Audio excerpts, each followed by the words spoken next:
My name is Joe Prim, and I am the host of Prepare.Defend.Lead. I titled this episode, You Don't Know What You Don't Know.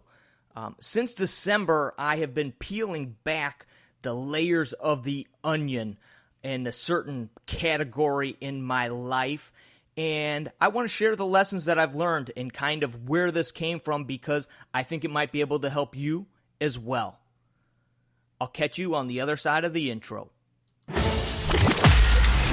The comfort and distractions of today collide to indulge our desires and provide a slow death by apathy. A superior primitive ethos exists. Prepare for tomorrow. Defend what you value and lead those you love. This mindset is the foundation of living an authentic life as a bold, disciplined man resolute in your mission. Prepare, defend, lead. Your mission. Own it.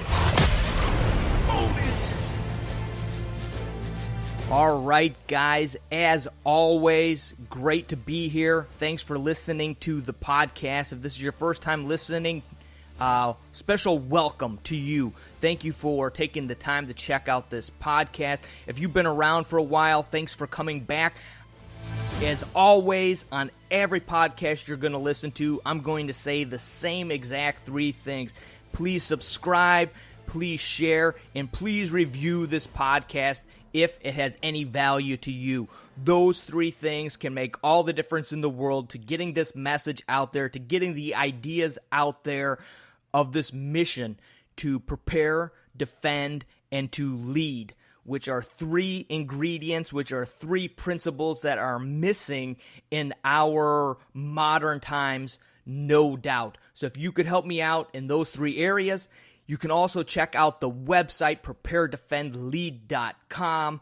Go there. I've got some t-shirts and I sell coffee there. That stuff is there to help support this podcast, to get this podcast to a point where it's not draining money out of my pocket, but can move forward as an established podcast.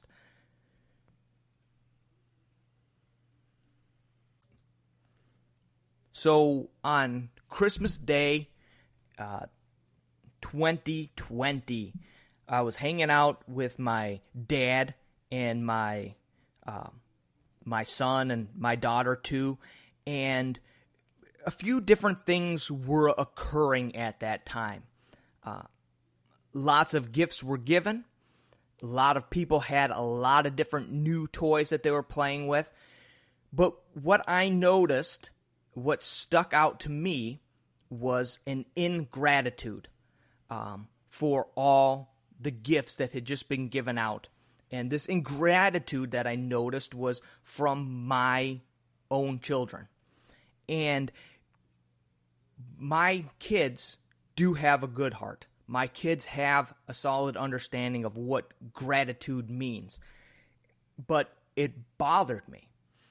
And all of a sudden, an idea, a principle that I had known for a long time, had been something that had been in my mind, this idea of you don't know what you don't know, totally had a new awakening. It all of a sudden the light bulb went off, and I seemed to come to a whole different understanding of what that idea means, of you don't know what you don't know, because all you can know is what you've experienced in your life.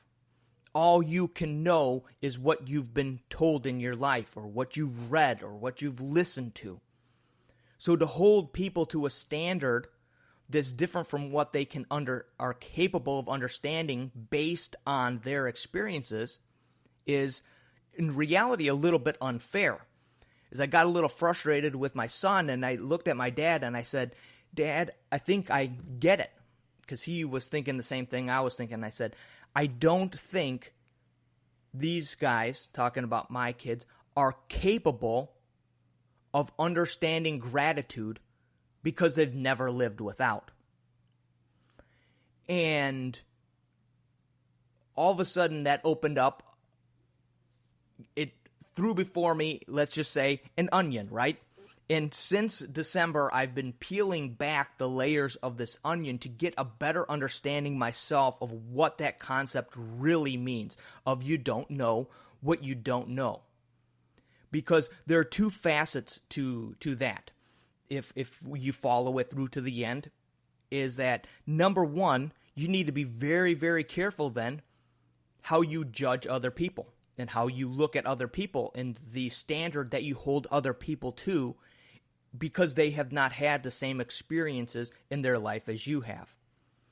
And number two, the second lesson there in this would be that, but the flip side of that is you also need to be fully willing to be open to the fact that you don't know in certain areas what you don't know. So let's dig a little deeper. As far as gratitude, I grew up at times in my life, big chunks of my life, probably the majority of my life, very poor. At times, we didn't really have food to eat. At times when we did have food to eat, it was very, very inexpensive, cheap food. Back in the old days when generic food came in the black and white packaging, that's what we ate. That's what our shopping cart was filled with. At one point, we even for a very short amount of time went on to government subsistence and went to a place where they would give us government cheese and government powdered milk. We struggled at times dearly just for the basics. In my family, when we lived in Montana and we would go hunting, hunting was not what it's become today. There were no fancy hiding your scent or fancy camouflages or using a bow to make it more of a challenge or worrying about whether you were going to get how many points your buck was going to have. There was one reason and one reason only that we went out to hunt, and that was to fill our freezer for the winter. And that's the way that it was. If you couldn't fill that freezer for the winter, there was going to be a lot of struggling.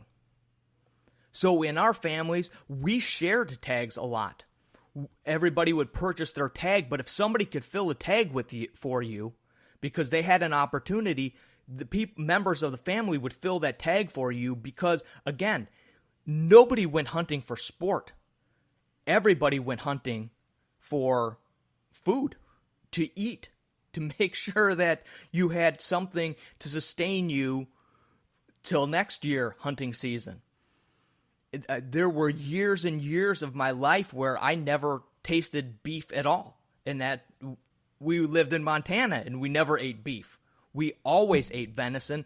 That was it, because that's all that we could afford was that bullet to take down that deer to provide food for us through the year. There were times where I'd get one gift for Christmas, and my parents would make sure that they picked out something special, something that I was really going to like and something that I would cherish. But nonetheless, there were a lot of times where there were very, very few presents under the Christmas tree on Christmas morning. I had Holy Jeans growing up before Holy Jeans were popular. And after Holy Jeans were popular, I had them dark blue dungaree type Levi's that were, or probably they weren't Levi's, they were maybe Wranglers or some, or an off-brand. And those things were blue as blue could be and were stiff as stiff could be, but they lasted, and that's what we wore.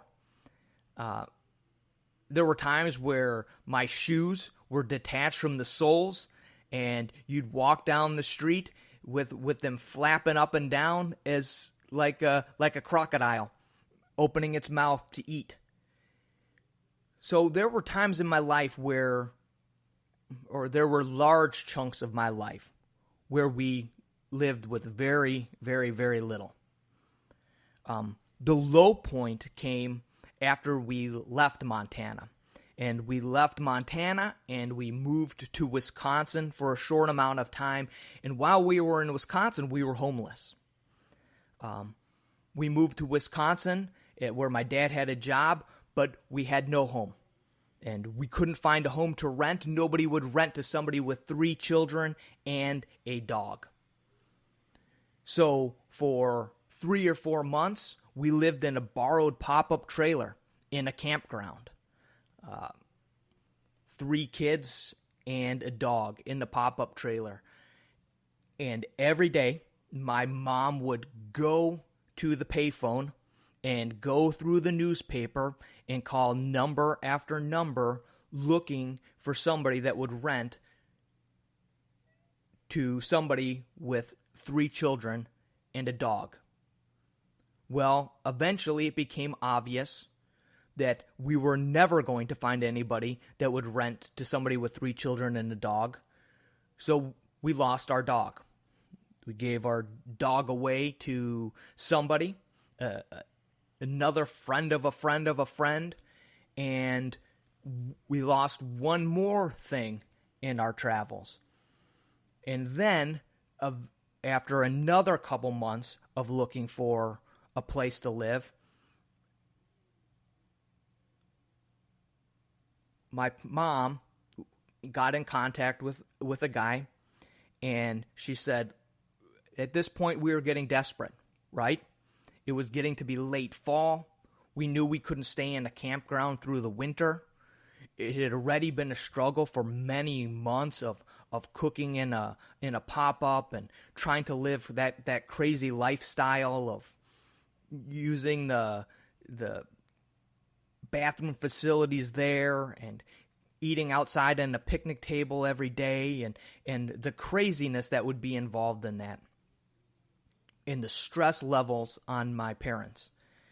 So finally, as my mom had the ear of this landlord, and she said, my husband is a carpenter, and we have never left a house that in worse condition than when we moved in.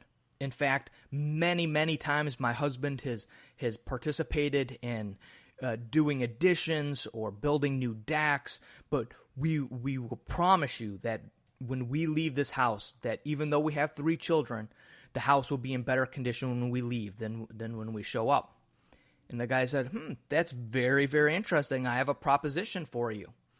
If you would be willing to take on the management of an apartment complex, I might be interested in renting my townhouse to you. Well, at this point, like I said, my parents were desperate. We needed to get into some kind of home before winter set in there in Wisconsin. And not only that, but we needed to get some sort of semblance of regular life, right? So my parents agreed, said, sure, we'll take over management of this apartment complex if you will provide us with this place to live. So we moved into this townhouse, and I am positive that my parents had absolutely no idea what they had agreed to or what they had gotten themselves into. For the next several months, we would be homeschooled in the new townhouse until lunchtime. Then we would walk to the apartment complex and we would work till 5 o'clock when my dad came home from work. We would go home and eat dinner with my dad, and then my dad and the rest of us would go back to the apartment complex and work till 10 o'clock every night, with my younger brother and sister often falling asleep on the carpets in these apartment building. As we would clean, as tenants would move out and leave these apartments trashed, and moldy refrigerators and nasty stoves and needing to be repainted and carpet pulled out and new faucets and sinks and toilets put in, that all fell on all of us, and we as a family all went to work. And we did this for several months. And I know for me growing up, it was a challenge, not only because we had no money still for anything, but we were working hours and hours and hours a day. But the stress level on my parents must have been immense.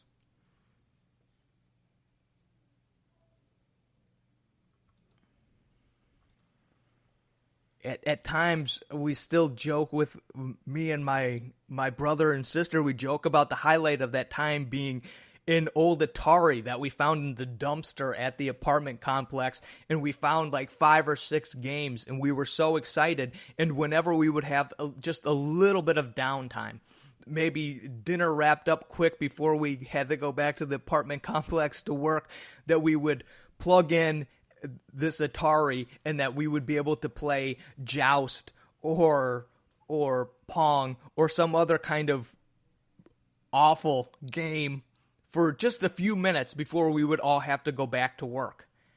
It was a crazy, crazy, crazy time in our life.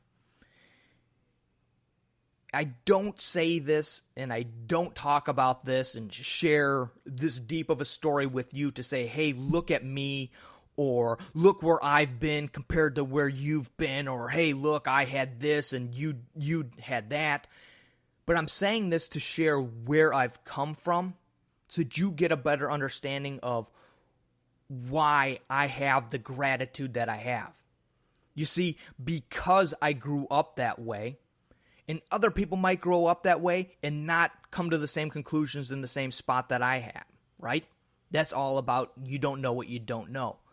But for me, I've come to this place where in my life, I don't expect anything. When I meet new people, I don't expect them to treat me nice. When I go new places, I don't expect things to go smoothly.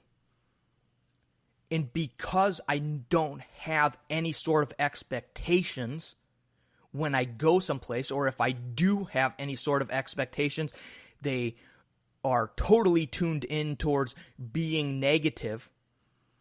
Because of this, I have a tendency to do a lot of contingency planning. I try to work out everything the best that I can, to over-communicate, to talk through situations with people, to work out what my expectations are so that things go smoother, I hope. And oftentimes, because I put so much effort in that end, they do. And because my expectations are so low that when somebody doesn't turn out to be a total a-hole, I'm happy with it. But all of these different things that happened in my life have made me very, very grateful when anything goes my way, or whenever I meet new people that are good people, whenever things go smoothly, whenever I receive something new, whenever I get something that I've been wanting or have been working hard for, I am very, very, very grateful. So when I see people in my life that don't appear grateful for all the blessings, all the gifts, all that they have been given, oftentimes it would really rub me the wrong way. You see, I know that my kids want to be grateful. I know that that's their desire, is to be grateful. And I know that they think that they're grateful. But they don't know what they don't know. They have not experienced living without. They have not experienced not having food to eat. They have not experienced not getting what exactly they wanted for Christmas year in and year out. And very, very early on, I was the dad who noticed what was going on when the piles of toys started to stack up when my kids were 2 and 3 years old, and put them in a position to start giving that away, to start giving away money that was part of their Christmas gifts to World Vision, to buy goats or buy malaria nets this last year for people in a worse position than we are in. But I cannot hold them to the standard or think that they should be grateful the way that I am because they have not experienced the same life that I have. So getting upset with them or angry with them or other people for not understanding how grateful I am serves no purpose. And in fact, oftentimes can be a negative rather than a positive when you're trying to show things. You know, another big part of the gratitude for me is having spent 2 years down in Guatemala, you see what we have here once again in a different light. And I've told those stories and shared those experiences with my kids, but they don't understand because they have never experienced going without the same way that I'd have. And then I think that as I was peeling back the onion layers, I started to realize that oftentimes, in fact, most often, the more that you do know, the more that you realize that you don't know. I know for some of you have been following on Instagram and seeing the pictures of the house that we have being built on Homestead 2.0, as I've dubbed it right now. And when you're looking at those pictures, maybe it seems like things are going smoothly and things are going quickly. But when you're in the midst of that, when that's going on in your life, it always seems like that kind of stuff could never go fast enough, right? So my wife often asks me, how much longer do you think it's going to take? Well, I've been in construction for 25 years. And because I have so much knowledge in that area, I have enough knowledge to say, I don't know. Because you don't know what you don't know. And I know that if I had all the materials and all the equipment and all of the workers, all of the tradesmen, all lined up, that I could start that house from start to finish and be done in 2 weeks. But in reality, things don't work out that way. There's delays in material, there's delays in equipment, there's delays in scheduling, and very rarely in construction do things go the way that they go on the piece of paper that is easy to write out and easy to print out. Very rarely. Does that mean it couldn't go that way? No. But I know what I know, and because I know what I know that I don't know. Follow me? So, oftentimes, and I remember growing up and often asking my dad questions, things that at the time I thought were simple questions, things that I needed answers to. And him oftentimes saying, I don't know. That's a good question. And I remember at times being frustrated with the fact that my dad didn't know the answer to what seemed to be a simple question. But he was wise enough to know that he didn't know what he didn't know. And I think that the wiser you get, the older you get, the more you start to look at things, the more experience that you have, the more you realize that you don't know what you don't know. And once again, the two lessons there, right, are you need to be careful the way you look at other people and the way you judge other people that they're not like you, because they are looking at everything in their life through a different lens than you, because they have had different experiences, different trials, different victories, different struggles, different hearing different things, learning different things, learning in different ways than you. So everybody is going to see things somewhat differently. And number two, we need to keep ourselves in check and remember that there are areas in our life where we don't know what we don't know. And I think one such area that people don't know what they don't know And an idea, a thought that has been coming up and recurring and has really stuck out to me is this idea of a new civil war. And what I find very interesting as I listen to these conversations and I observe these conversations is that more often than not, combat veterans want nothing to do with that sort of thing. They have seen, they have experienced the ugliness, the difficulties, and the horrors of war. While those that have never experienced that don't know what they don't know and advocate for it or talk about it as if it's not that big of a deal. And then I talk to combat vets and they're like, and you say, well, what would you do if something like this happened, if something like this occurred, and there started a civil war started, whether it be a hot type war or cold or however it would be, and there, well, I would take my family and a few of my friends and we would head to the hills. And to those that don't know what they don't know, that appears cowardly. That appears silly. That appears complete opposite of what in their bravado they think should be done. Now, while I never was a combat vet, I didn't serve in the military, I did spend a couple years of my life down in Guatemala. And when I was down there in Guatemala in the mid-90s, there were still UN vehicles everywhere in that country because Guatemala had just negotiated and began to have peace after a civil war that had lasted a long time. And that civil war,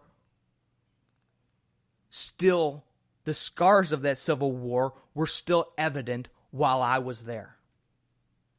The scars, the stories of people being disappeared off of the streets.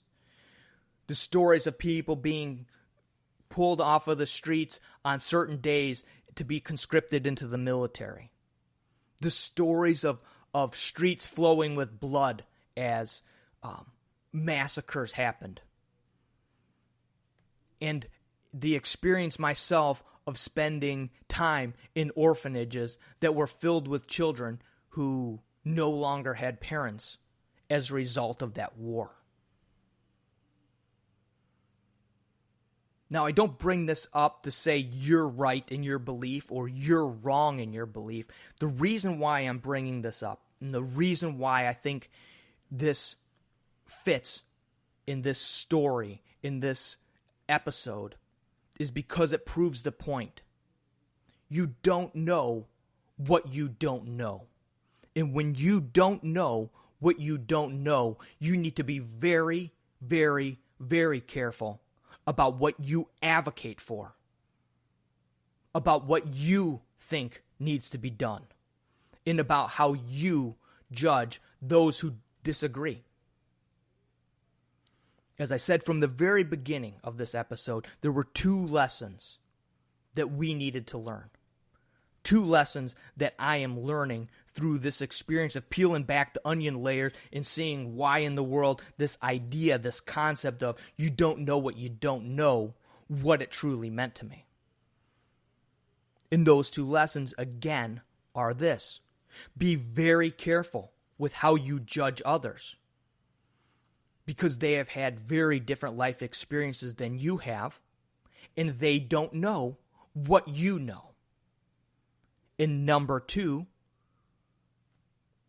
be very careful with what you think you know,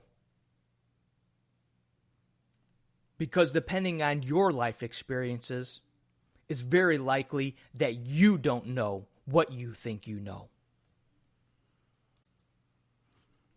Before I cut this episode off, there are a few other things I want to touch on, and one being this Robin Hood thing with these group of investors on Reddit that banded together to, I think, not only make some money, but cause some damage to some hedge funds. And I just recently designed up a shirt that says, "Be a rebel, grow your own food." I'm a firm believer that there are ways to rebel against the status quo or the system that we live under. There are legal ways to rebel against that, but they take two things. And I talked about this in a recent episode of PDL Raw, my daily Instagram live show, is that it takes two things: creativity and cooperation to make a big impact by rebelling against the system. And I threw out there the idea of getting your children, and you need to find an area where you're passionate about it, because that passion will give you help with the creativity and help with getting a group and banding a group of people together to cooperate in order to make an impact. And if you're passionate about getting your children out of government schools and not supporting government schools, then there are a lot of ways where you could be creative and create your own schools or create your own ideas or create your own curriculums or create your own groups along with the cooperation of others. Pool your money together and pay for a tutor who tutors a group of students, or bounce your children from one home each day to the next, giving each of the mothers or fathers an opportunity to teach for that day. Use your creativity and cooperation to rebel against the things that you don't like. The same with food, growing your own food. You know, it's one thing to have your own garden in your backyard that you work on the weekends to try to take care of. It would be a whole nother level if you could get cooperation and creativity in a neighborhood or in a subdivision or in a whole community where you get 20 or 30% of the people together to donate a section of their backyard. And if you donated a section of your backyard, you would get a percentage of the food out of that garden. But the rest of it would be sold in a farmer's market. And you could probably, if you had enough homes and enough cooperation and enough people involved, you could pay a full-time gardener out of the produce sold at a farmer's market or in a co-op. If we don't like the way things are going, if we see things that we don't think are right, then it is up to us to come up with creative solutions. And not only come up with a solution or an idea to talk about, but come up with a way to sell that idea, a way to bring people in, to find other people that feel the same way, or if they don't exactly feel the same way, can maybe be influenced to feel the same way.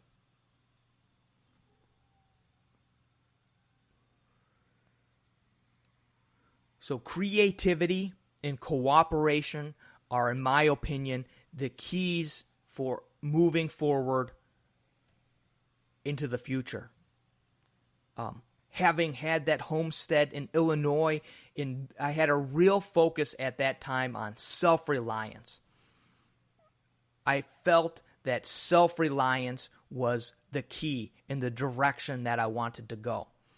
And although I think self-reliance is a bold goal and a great concept, cooperating with others in your livestock and in your growing of food and in your way of living to help one another, to work in cooperation, to creatively help one another would be miles better, would be a lot better than trying to be completely self-sufficient. So we'll hit on just a couple updates. The homestead, we're still talking about what direction we're going to go with animals when we get the new homestead up and running here in the next few months. But really, I think what we've come down to is we will start out with chickens. We're going to start out with a small number of laying hens. We definitely miss our fresh eggs. And then I think that we will probably start out with between 20 and 25 broiler chickens to get back to eating chicken off of our own land.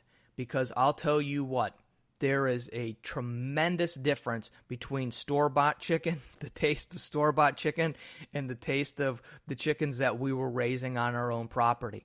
So those, I think, are the two things that we really miss the most. So as we've been talking about it and debating and going back and forth about what we would like as we move forward into this new opportunity down here in Texas, I think that the two things that we missed the most were eating our chickens and having fresh chicken eggs every day. So those are probably the two things that we'll start out with. I have our fencing left over from our last homestead, and so we'll probably just set up a very, very large perimeter of electric netting fence, and we'll set that up, and we'll keep the chicken tractor so that we can move the broiler chickens each day, and we'll keep the hens in there as well. That way we can keep the predators out away from our chickens at this time. Again, we're moving into a new area. What exactly the predators are, the number of predators, how pressing the predators will be, we're not really sure yet. So a lot of this stuff you kind of have to learn on the fly, and the only way to really learn is to experiment and see where things go. Because for us, starting out in this new area, we don't know what we don't know, right?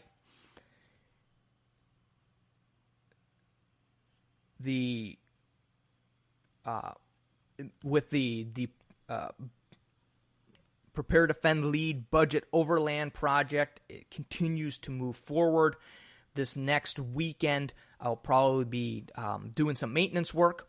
That's going to be the main focus on that project for the time being, is going to be maintenance and catching up on that. Changing out the oils in the differentials, and the transfer case will probably be the first thing that we'll do as far as maintenance, and then we'll jump into probably changing out the spark plugs. I really need to get new shocks all around on that just to help it handle a little bit better. So that's kind of the focus on that at the moment. We did go on a long excursion at family adventure this past weekend that was a success, and everybody enjoyed it. We were able to get off of the pavement for a little bit anyway, and got some cool pictures. You can follow me on Prepare.Defend.Lead there on Instagram to see some pictures of that. And the other thing, a couple other things here before I shut this down. Number one would be, yes, the podcast here is getting uploaded on a different day. Far too often with the Monday release, I was ending up recording the podcast on Sunday evening. That's no good. It was really putting a lot of pressure to make sure that got finished up and got recorded and got uploaded at the last minute. I think for right now, I'll be recording on Mondays, uploading on Tuesdays for a Wednesday release. The other thing that I noticed was that it seems like everybody and their grandfather's podcasts were dropping on Monday mornings. So I'm hoping that maybe having a Wednesday drop on a podcast might open this up to a few different people. If you absolutely hate the Wednesday drop on this podcast and want it to go back to a Monday, hit me up in a direct message and we'll see what we can do. No promises at this point, but for me, I think this is going to work out better. The other thing I'm going to start to move towards this year, probably not here in the first quarter, but maybe into the second quarter, will be I have a page on locals.com. You can go follow me there, but I'm going to start a paywall subscription part on there. Some of the content will be opened up for everybody. Some of it will be closed. Locals is more about freedom of speech. And I need some areas where I can have some things behind a paywall where I can say what I want to say. It's unfortunate, but at times I'm holding back what I can say because I don't want to be deplatformed. And it's really easy to say that's cowardly or that's wrong or you need to say what you want to say. And for the most part, I do. But there are some things that I think if I had behind a paywall, I could be a little bit more free in what I'm saying and the direction that I'm going.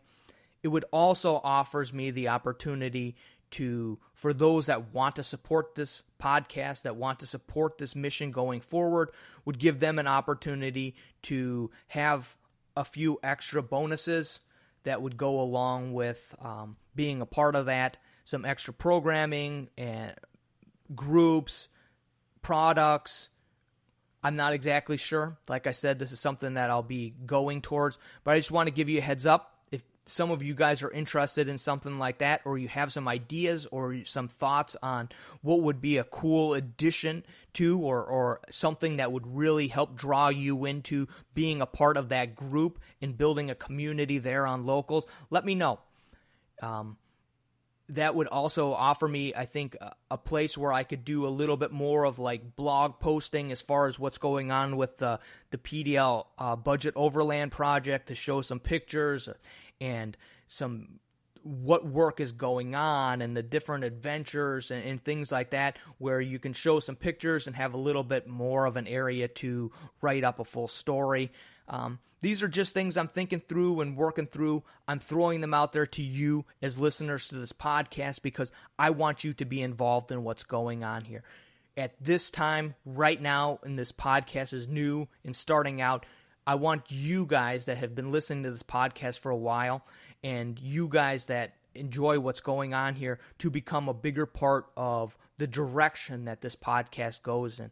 If you guys have topic ideas or things that you want to know my opinion on, or you guys have questions for me, whether it be about the homestead or overland or being father or whatever it might be. If you guys got questions for me and would be curious of my answers, hit me up. I want to get involved with what you're doing and who you are. That's what this whole podcast experiment is about building a community here of like-minded men who want to become better husbands and better fathers and better leaders at work and in their community, and have a desire and are seeking new ways to do those things. That is what I want to build here with this podcast. That is what the real focus of this podcast is all about. So if you would like to be a bigger part, direct message me, get involved, ask questions, throw out topic ideas. Let's build this community into something that we all get something back from. Because from my vantage point, I'm seeing one thing, right? But as we talked about in this episode, you don't know what you don't know. So thank you for listening to this podcast. As I mentioned earlier, t-shirts, coffee, fresh roasted to order coffee, and swag at Prepare.Defend.Lead.com. And if you enjoyed this episode, I would appreciate it if you would subscribe, share, and review this podcast. As always, as I've been saying for years now, hold fast and God bless.